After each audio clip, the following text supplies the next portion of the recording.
cold wind howled through the broken halls of an ancient alien fortress. Stone pillars leaned like tired giants covered with silver moss and frozen dust. Beneath those ruins, deep under the mountain, a single light flickered, coming from the lantern of a human explorer named Elias Kane. He was not a soldier or a hero. He was just an archaeologist who believed that every myth hid a piece of truth. And today, he had found one. Elias brushed the frost from a metal wall covered with alien markings. His breath turned to white mist as he whispered to himself, This is older than anything on record." The scanner on his wrist beeped, showing strange energy below. He followed the signal, walking down a narrow tunnel that glowed faintly blue. The tunnel ended at a circular door, sealed by layers of ice. At its center, a symbol pulsed like a heartbeat. Elias placed his gloved hand on it. The ice cracked, once, twice, and then split apart with a deep sigh. A wave of cold air hit him. Inside was a chamber unlike anything he had ever seen. The walls were lined with floating crystals frozen midair as if time had stopped. At the center stood a crystal sarcophagus, transparent like glass filled with swirling light. And inside it, a woman. Her skin was pale silver, her hair long and black like liquid night. 3 enormous swords pierced through her chest, one vertical, 2 crossing like wings of death. They glowed faintly red, blue, and white, pulsing in rhythm with something deep inside her. Elias froze. He could see no blood, no decay. It was as if she had been frozen at the very moment of death. He whispered, "Is she alive?" The scanner blinked wildly. Energy signature detected. Life form present. Elias's heart raced. That's impossible. She's been here for centuries. He stepped closer. Each step echoed through the tomb like a drumbeat. The air felt heavier. He raised his hand, hesitated, and then gently touched the first sword's hilt. The moment his fingers brushed the metal, a shock of heat ran through his arm. The ice on the walls cracked. The crystals began to hum. Then, the sword pulsed. A sound filled the chamber, half scream, half whisper. The glowing veins along the sword turned brighter and brighter, until they flooded the room with white light. Elias stumbled back, shielding his eyes. The light faded. Silence returned. Only the slow drip of melted ice could be heard. Then came a sound that froze his heart. A heartbeat. Soft, faint, but real. Elias turned. Inside the crystal coffin, the alien woman's fingers twitched. Her eyes, once closed, now fluttered open. They were silver, bright and sad like moons reflecting pain. She looked at him. For a moment, time itself stopped. When she spoke, her voice sounded like many voices layered together. Ancient, broken, and full of warning. "You should not have done that, human." Elias stepped back, stunned. "You can speak English?" She blinked slowly. "Languages change. Meaning does not." The swords in her chest glowed again, faintly this time. The red one trembled as if alive. Her body shook. Pain crossed her face, but she did not scream. Elias looked around, unsure what to do. "You're hurt. I can help you." Her eyes narrowed. "Help?" Her tone turned cold. "Do you know what you have awakened?" Before he could answer, the chamber started rumbling. The floating crystals shattered, releasing clouds of dust and light. Strange dark shadows formed along the walls, moving like living smoke. Elias reached for his lantern. "What's happening?" "The curse," she whispered. "It stirs." He saw her chest rising faster. The blue sword suddenly turned black for a moment, then faded again. She looked weaker, almost fading from existence. Without thinking, Elias rushed to the sarcophagus control panel and began tapping random symbols. The glass began to retract, hissing as it opened for the first time in hundreds of years. Cold mist spilled out, wrapping around his legs. The alien woman gasped, air rushing into her lungs. The swords vibrated violently, emitting strange tones like distant bells. Elias could feel the vibration in his chest. She struggled to sit up. Elias reached out to help her, but her touch was burning hot. He pulled his hand back in pain. Her gaze softened just slightly. "Why would a human risk his life? For me?" "I don't know," he said, breathing hard. "But if you're alive, you deserve a chance." She looked at him for a long time, then down at the swords in her chest. Her voice dropped to a whisper. "These blades are not just weapons. They are chains, forged from betrayal." Pulling one freed my body. Her silver eyes flicked up, glowing faintly red. But it also freed something else. As she said that, the ground trembled. From the broken wall, a dark hand made of smoke reached out, clawing its way into the chamber. Elias froze in horror. The alien woman's expression turned from sorrow to fear. "He's coming," she said. "The one who buried me." The dark shape grew taller, taking form, a shadow of a warrior with burning eyes. Elias grabbed a piece of metal pipe, ready to fight though he knew it was useless. The alien woman raised her head, her voice trembling. "You awakened me, human," she said softly. "Now we both must face what comes next." The chamber lights flickered, and the shadow let out a roar that shook the entire tomb. Elias stood his ground, heart pounding. Somewhere deep in that chaos he knew, this was only the beginning. The roar still echoed through the frozen tomb. Elias covered his ears as the sound vibrated through the stone walls like thunder inside a cave. Dust fell from the ceiling and cracks crawled across the floor. The alien woman, Seraphine, was breathing fast now. Her silver eyes glowed faintly in the dim blue light. "He's here," she whispered, her voice trembling but powerful. "The curse has woken." The shadow at the far wall twisted and stretched, forming the outline of a tall warrior. Its eyes burned like twin embers, its voice deep and broken. "After centuries," it said, "you still defy me." Seraphine's expression hardened. "Theros," Elias watched in disbelief. You know him?" She nodded slowly.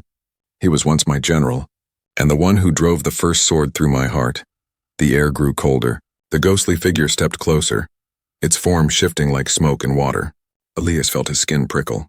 He wanted to run, but something inside him refused to move.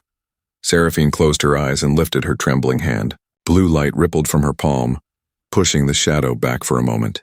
"Leave us, Theros," she said. "The war is over." The shadow laughed, a sound like cracking ice. "The war never ends. You should have slept forever." Before Elias could react, the ghost lunged forward. Seraphine raised her hand again, but she was too weak. The sword still chained her body. The shadow's energy hit her like a storm. She fell to her knees, gasping. Elias didn't think. He just moved. He grabbed his lantern and smashed it against the creature's arm. The flames burst across the air, not enough to hurt it, but enough to distract. Seraphine used that moment to draw power from the glowing swords. Blue fire wrapped around her arm as she thrust her hand forward. A shockwave of light exploded from her chest, throwing the shadow back into the wall. Silence fell again. Seraphine collapsed against the cold floor, her body shaking. Elias rushed to her side. "Hey, stay with me." She opened her eyes slowly. "Yuna fought it." "Why?" Elias gave a short, shaky laugh. "Guess I'm too stupid to run." Her lips curved into something almost like a smile. It was faint, fragile. "Humans, you never change." He looked at the three swords. The first one was still glowing faintly red where he had touched it. The other two remained buried deep, humming quietly like sleeping beasts. "If I pull out another, would it help?" She turned to him sharply. "No!" Her voice echoed through the room. "Each blade seals part of the curse. Remove another and more of him will awaken." Elias hesitated. "Then how do we free you?" She looked down at her hands. "Freedom "Has a price. I was condemned by my own people for ending a war they wanted to continue. They called it peace through silence. They feared my heart." Her silver eyes met his. "And now you have touched that heart, human." The light from the crystal walls dimmed. Outside the tomb, wind howled through the cracks. Elias could feel something shifting. The ruins themselves seemed alive, as if reacting to her presence. Seraphine tried to stand, leaning on one knee. "We cannot stay here. The tomb is linked to the curse. It will call others." Elias nodded, helping her up carefully. Her skin felt like heated metal, pulsing with faint energy. "Can you walk?" "I can," she said quietly. "But not far." They began moving toward the exit tunnel. As they walked, the swords in her chest gave off faint trails of light, illuminating the passage like ghostly torches. Halfway through, Seraphine spoke again, softly, almost to herself. "When you touched the sword, I saw your memories." Elias glanced at her. "You saw what?" "Your world, your wars, your dead cities. You are not so different from us." Her voice carried both sadness and curiosity. "But there is something in you we lost long ago." "What's that?" he asked. "Hope." Elias didn't reply.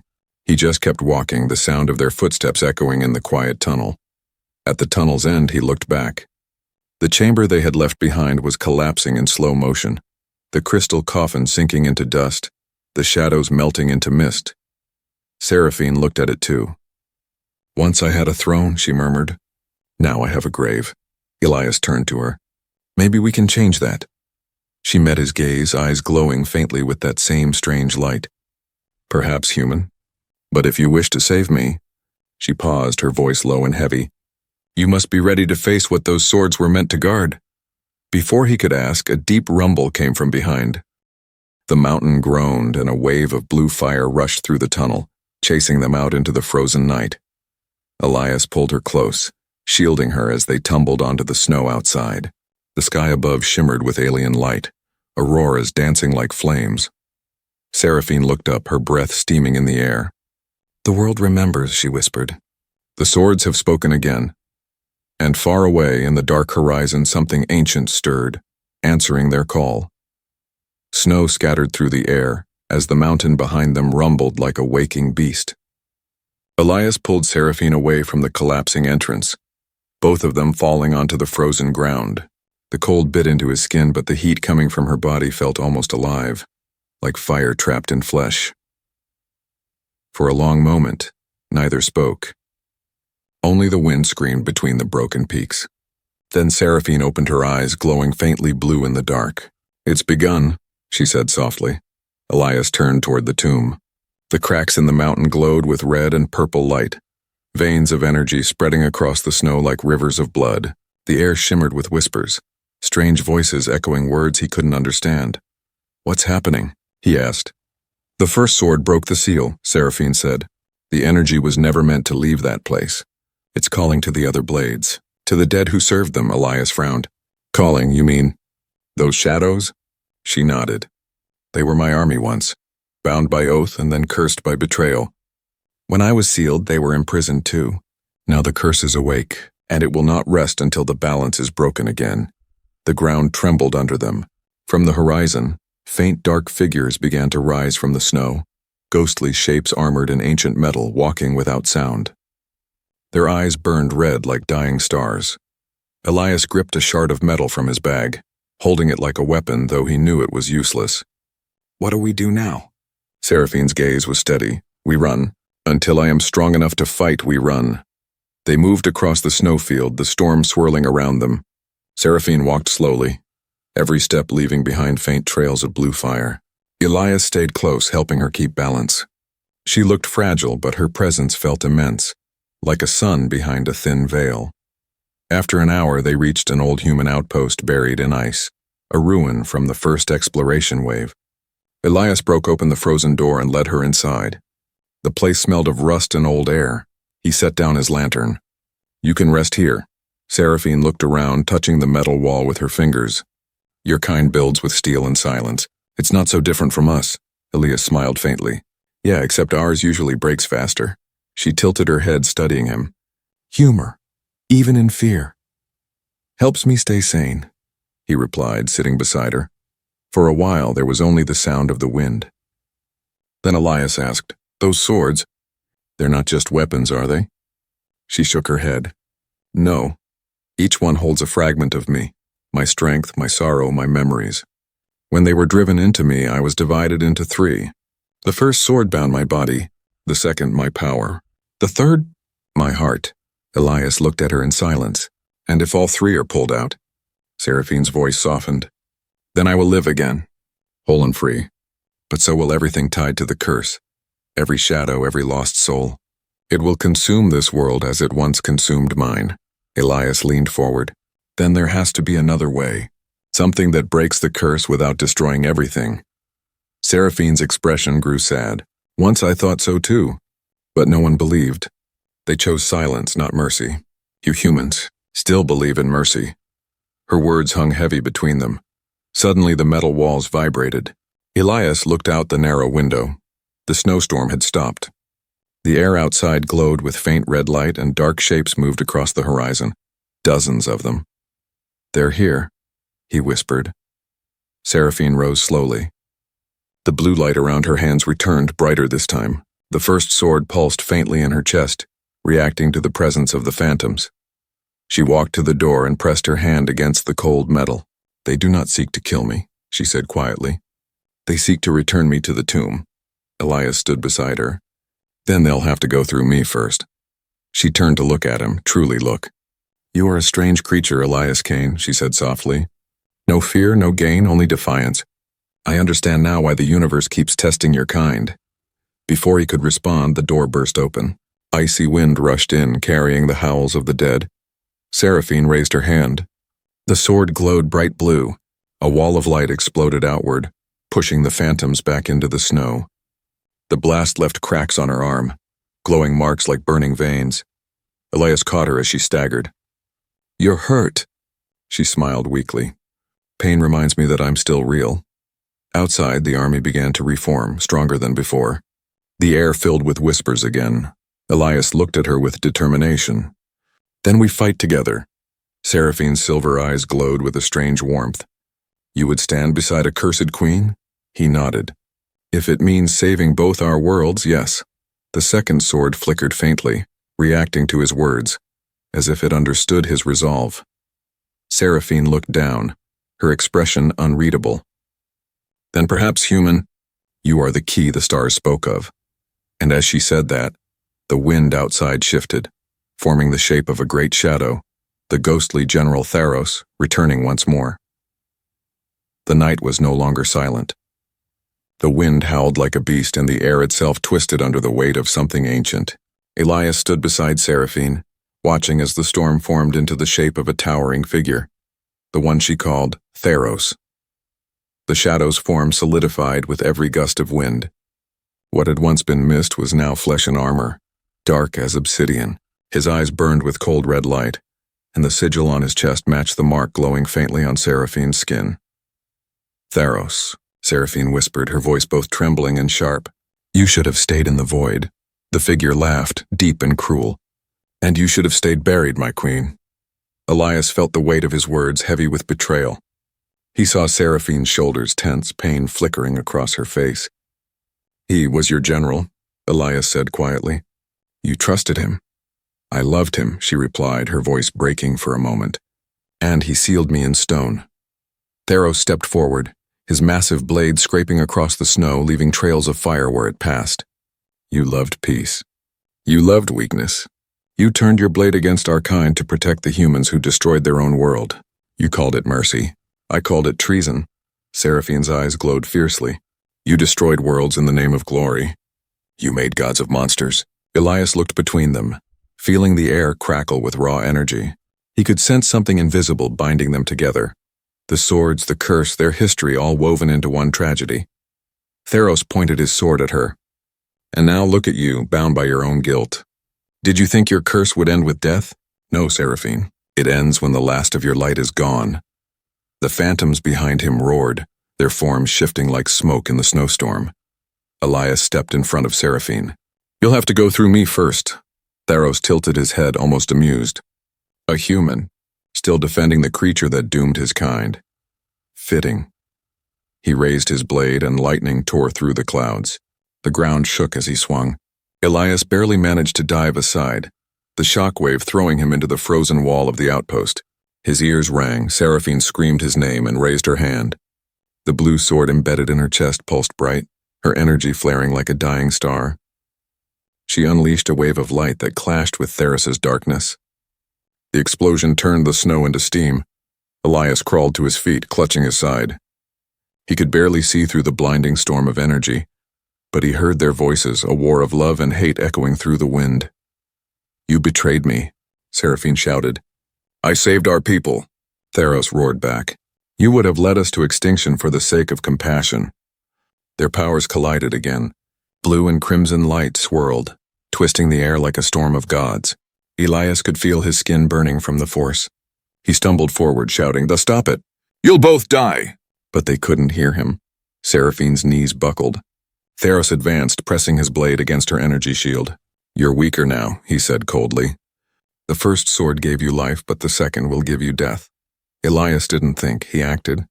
He ran toward her, ignoring the heat, the pain, everything. He reached for the second sword embedded in her chest. Elias, no, Seraphine cried, but it was too late. He pulled.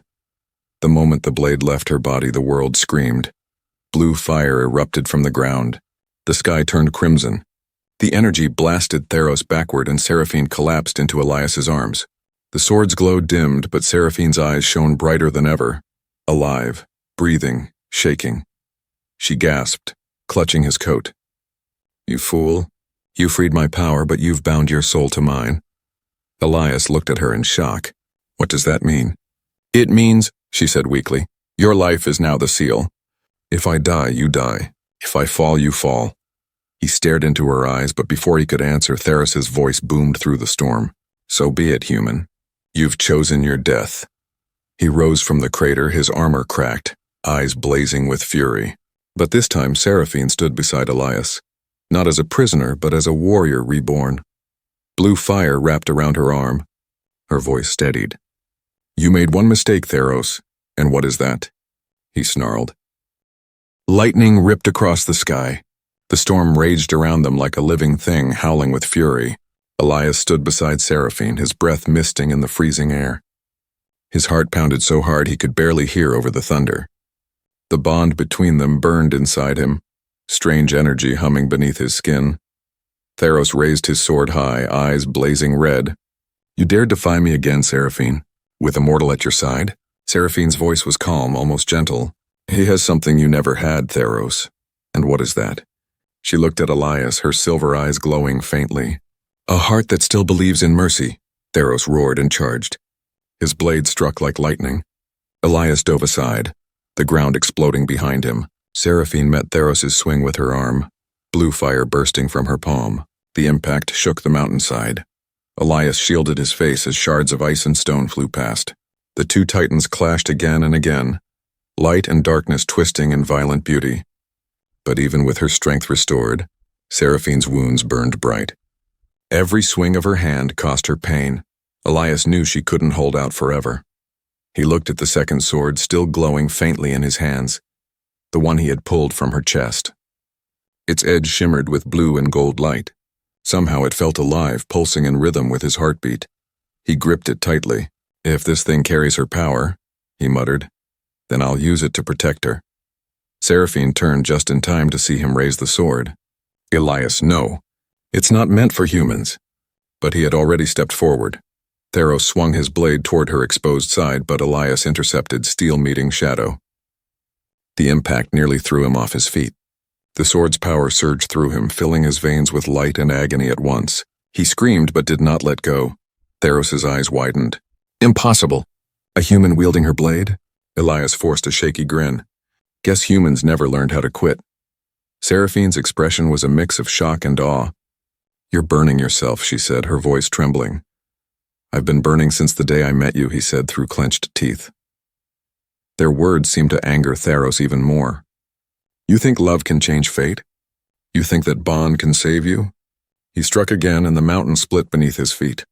Elias and Seraphine fought together, her light guiding his blade, his courage feeding her power. For the first time in centuries, Seraphine wasn't alone. Each swing of the sword tore open memories, flashes of her past flooding Elias's mind.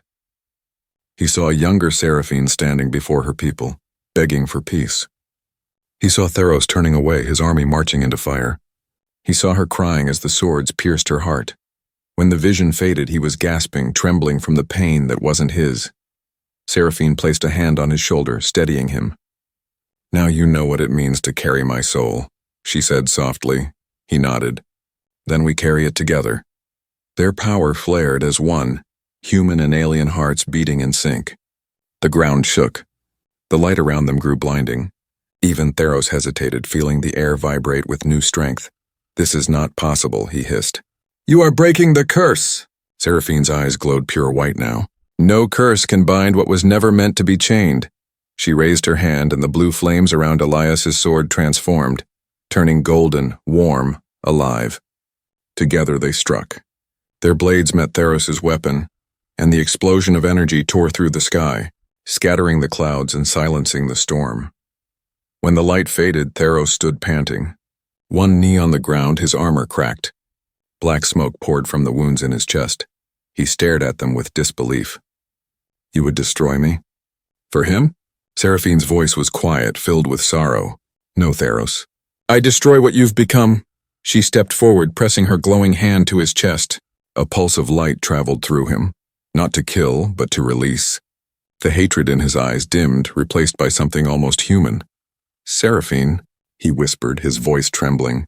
"You were right, Mercy. Hurts." His body dissolved into light and vanished into the wind. Elias collapsed to one knee, breathing hard, his hands shaking. The sword dimmed in his grip, its power fading back into silence. Seraphine knelt beside him, her face soft with something between gratitude and grief. "You've done what no one ever could. You faced a god and lived," he smiled weakly. Could have used a warning about the side effects. She laughed quietly, the first real laugh he had heard from her. "You're strange, human. You burn and smile at the same time." He looked up at her, and for a brief second the chaos around them didn't matter. The war, the curse, the pain, all of it faded under the quiet understanding that had grown between them. But as the snow began to fall again, Seraphine's gaze turned toward the horizon. A faint red glow flickered in the distance. Her smile faded. "It's not over," she said softly. "The third sword still calls, and something far worse is coming." Elias followed her gaze, seeing the sky shimmer with unfamiliar light. Shapes moving among the clouds, ancient and enormous. He rose slowly, gripping the sword once more. "Then we finish it," he said. "Together." Seraphine nodded, her eyes shining with both fear and hope. "Together." Above them, the auroras bent into strange patterns, and as if the universe itself was watching. The storm was gone, but a greater darkness had already begun to rise. The red glow on the horizon grew brighter, spreading across the sky like a wound opening in the heavens. Elias felt the ground tremble under his boots. The mountain peaks in the distance cracked, spilling rivers of molten light. The world itself seemed to shudder as if dreading what was coming. Seraphine stood beside him, her silver hair whipping in the wind, eyes locked on the fiery glow. "The third sword," she whispered. "It's awakening on its own." Elias tightened his grip on the blade still warm in his hands. "Then we stop it." She looked at him, her expression soft but tired. "You don't understand, Elias. The third sword is not meant to be pulled. It was made to devour. It feeds on the energy of life itself, mine, yours, everything." He swallowed hard. "So if we leave it?" "The curse will spread," she said. "It will cover your planet just like it did mine." Elias looked at her. The alien queen once buried beneath ice, now fighting to save a world that wasn't even hers. There was something deeply human in that. "Then we end it," he said quietly. "Whatever it takes." Seraphine stared at him for a long moment as if searching for fear in his eyes. She found none. Slowly she nodded. "Then we go to the heart." They traveled through the frozen wasteland under a burning sky. The air hummed with energy, strange lights flickering like spirits. Every few miles they passed the remains of Tharas's army. Ghostly armor now turned to dust. Elias could feel the bond between him and Seraphine growing stronger. Sometimes when he looked at her, he saw flashes, her memories bleeding into his mind. He saw her first sunrise on her home world, the day she was crowned, the tears when her people chose war. At the edge of a broken crater, they stopped.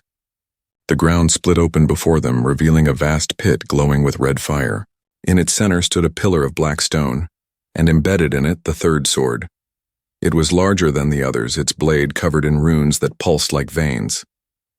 The air around it bent and twisted, as if gravity itself couldn't bear its presence. Seraphine's breath trembled. "This is where they sealed me, where it all ended."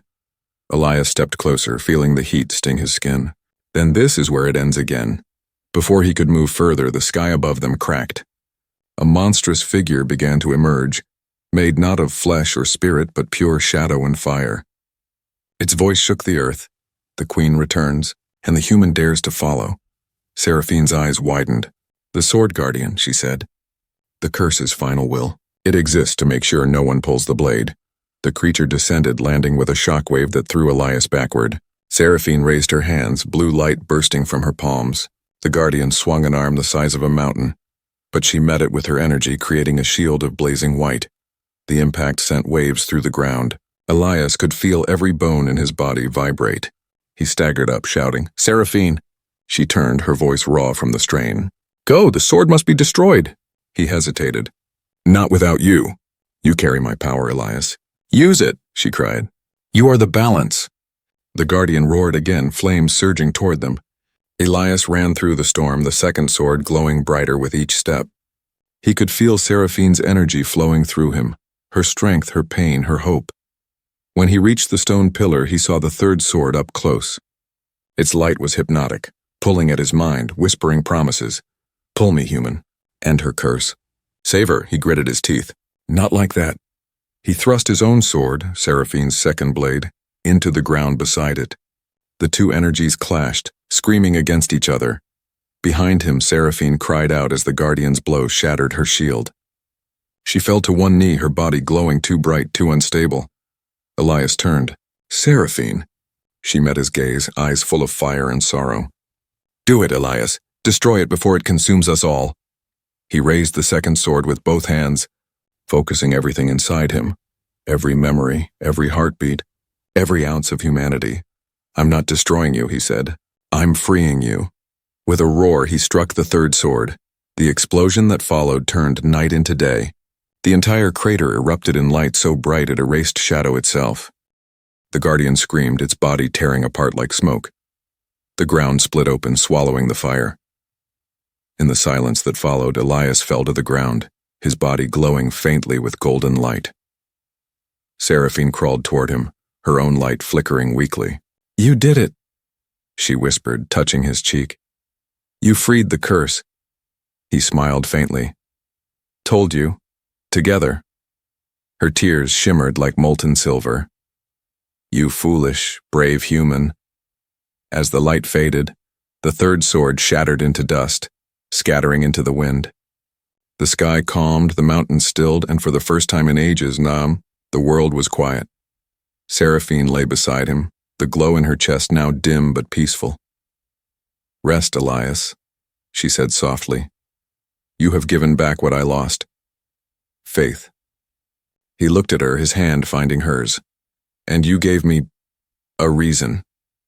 The wind carried their words away, over the empty plains, over the ruins of gods, and when the dawn finally rose, it found them lying together at the edge of the crater, light and shadow fading into one. The dawn broke slowly across the ruins of the battlefield. The red sky of chaos had faded into pale gold. Snow drifted quietly over the crater where the curse had ended. For the first time in centuries, the world felt calm. The wind carried no screams, no echoes of war, only peace. At the center of the crater, half buried in soft ash and glowing dust, Elias lay still. His body glowed faintly, the last traces of Seraphine's energy pulsing inside him like the heartbeat of a dying star. Beside him, Seraphine stirred weakly. Her hair shimmered like melted silver under the new sun. The swords were gone. Every chain, every curse, every mark that once bound her had vanished. Only a soft golden light glowed in the center of her chest, where Elias's hand had once touched her heart. She crawled closer to him, whispering his name. Elias. His eyes fluttered open. He smiled faintly, his voice soft. You're free. Tears welled in her silver eyes, not the tears of pain, but something she hadn't felt in centuries. Gratitude. You did it, human. You broke the cycle. He gave a weak laugh. We did it. The light around them shifted. The ashes from the shattered sword rose gently into the air, turning into glowing dust that floated upward like fireflies. As they drifted higher, they merged into the morning sky, painting streaks of gold and blue across the horizon. Seraphine looked around, her voice filled with awe. The curse. It's becoming part of the world again. Not as darkness, but as life. Plants began to push through the frost, tiny green shoots rising from the snow, glowing faintly as if blessed by the energy of rebirth. The barren land that had once been frozen for centuries was breathing again. She turned back to Elias. His glow was fading. No, she whispered, shaking her head. Don't you dare leave me now. He reached up, his hand trembling as he touched her face. You said it yourself. My life was the seal. It held until the curse ended. Her tears fell onto his skin, turning into sparks of light. "Then I'll give it back," she said desperately. "Take mine." He smiled. "You already did." Seraphine's lips quivered. "Why do your kind always sacrifice yourselves for others?" He chuckled faintly. "Because we never learned how not to." The silence between them stretched. Soft, endless, sacred. Then Seraphine leaned down, resting her forehead against his. The light between them grew brighter, merging gold and silver until it became one color, warm, eternal. The glow spread outward, covering the crater, the mountains, the sky. When it faded, Elias was gone. Only his pendant, the one he always wore, lay in the snow, glowing faintly beside her. Seraphine picked it up, closing her hand around it. For a long time she said nothing. The world was silent, listening. Then she stood. Her body shimmered with a new kind of light. Not the cold fire of the curse, but the warm glow of something human. The golden mark on her chest pulsed softly, forming the outline of a heart. She looked toward the horizon where the sun was rising, and for the first time in her long life, she smiled. Not as a queen, not as a weapon, but as someone reborn. "Your world will remember him," she whispered to the wind. "As I will." She began to walk, barefoot through the snow that no longer burned, leaving glowing footprints that faded into light. Birds began to sing, their voices echoing across the once dead valley. The planet, long cursed, was alive again. As she walked toward the distant human outposts, her form began to change, faint patterns of gold forming along her skin, her aura softening. The line between alien and human blurred. She was both, and neither, a bridge between two species. Days later, explorers would find her near the mountains, alive but changed, her silver eyes glowing with quiet warmth. When they asked who she was, she answered with a gentle smile. "I am Seraphine, Queen of the Fallen Stars." "And who are you looking for?" one of them asked. Her gaze turned toward the sky where the auroras shimmered faintly in the shape of wings. "I'm not looking," she said softly. "He's already here, in every sunrise." The men stood silently, feeling something holy in her voice, something that made them believe again in things they'd forgotten, sacrifice, faith, hope. As she walked away, a soft light followed her, golden dust rising from the ground with each step, painting the air behind her like a trail of memory. High above, the last particles of the broken swords drifted into the stratosphere, merging with the stars. And if you looked closely on clear nights, you could see a faint golden glow among the constellations, shaped like a human hand reaching toward a silver flame. A reminder that somewhere, across time and worlds, a human once touched a fallen queen's heart and taught the universe what mercy truly meant.